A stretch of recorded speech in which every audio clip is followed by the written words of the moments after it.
Hi guys, this is Joana Saahirah, freezing, with another note inspired by dancers from all over the world. This one is about the role of imagination in Egyptian dance.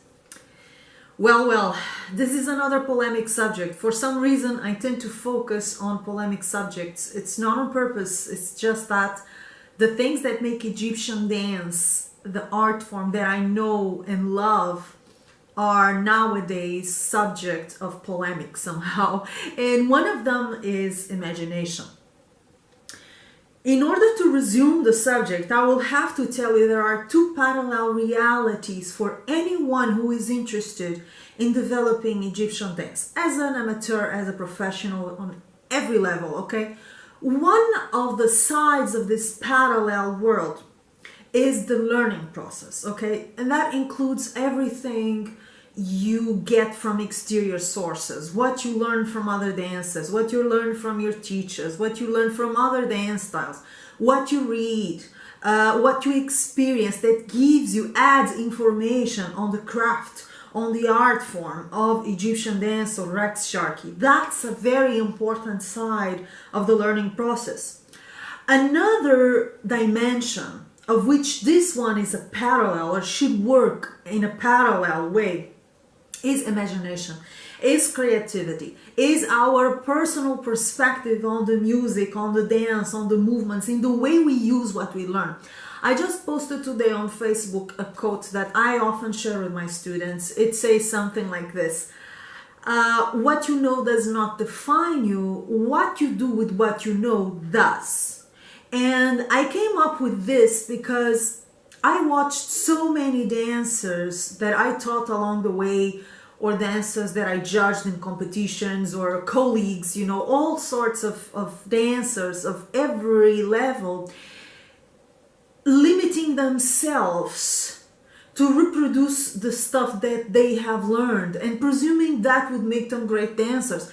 And what I know about Egyptian dance is that it's an individual, it's a personal art form. So if you don't make it your own, you're never really there. Okay, if you just repeat what everybody else is doing, even if they're doing it correctly, you are not reaching the goal of Egyptian dance, which is to become more of yourself, which is to find a language within the language of Egyptian dance. So what I observe is people so focused, so obsessed on being correct and showing off physical skills, as if Egyptian dance was a kind of acrobatic competition, you know, instead of expressing themselves and finding their own language within the language. That only can be achieved if you start using your imagination. So I often tell this story. When I started studying Egyptian dance in Madrid, Spain, with a beautiful master teacher, and I mean it when I say master, Shokri Mohammed, I will love him forever, and he's always present in everything that I do. So when I started studying with him, I went home and reproduced what I had learned in class and reinvented everything. I changed the steps, I created new steps from those steps, I broke down the steps, the movements that I had learned in class. I kind of made a mess out of it and made sense of it.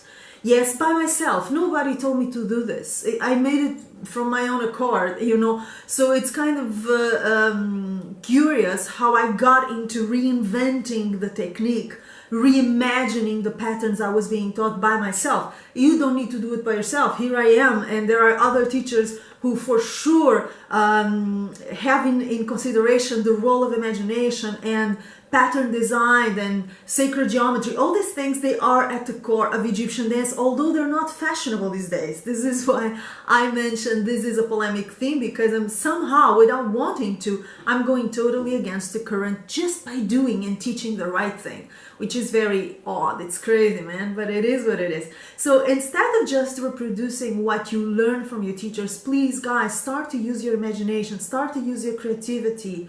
Okay, go home, redesign certain patterns, redo certain movements, learn the real thing and then break it into pieces, reinvent it. Do it as Picasso did with classical painting, you know, he reinvented it and he made it modern because he He just knew the basis so well, the rules so well, that he could break them as a genius that he was, of course. Talent is very important in this, but if you have the talent and you don't put the work into it, it's not worth it. Nothing is going to happen. You're going to be a clone. You're going to be a copy of a copy of a copy. And that is so much less than you can actually be. So the role of imagination is central. This is something also that your teachers cannot give you. And this is one of the reasons why so many dancers run away from it, because there is no formula. You see, you have to use your own resources. You have to use your own creativity. I cannot tell you how you will reimagine a certain movement. I cannot tell you how you, with your own specific character and sensibility and intelligence, will redo a certain pattern. That has to be a self-exploration journey you take on your own. And there are no guarantees. I cannot guarantee you the results will be very interesting, but that's not the point. You just gotta put yourself into it and have fun reinventing and questioning everything that you're learning from your teachers. Learn the rules very well so that you can break them. I will repeat this until I drop that. Okay? Guys, for now, this is all. It is just a small note. If you're interested in joining me around the world, please email me. I've been teaching and performing and lecturing and judging for a long time right now, and I love it. If you want to join my Joana Saahirah's online dance school, please check the link below with the description of the school and the way to get there, and subscribe to the channel. Okay? For now, a big kiss, and I will see you soon somewhere around the world.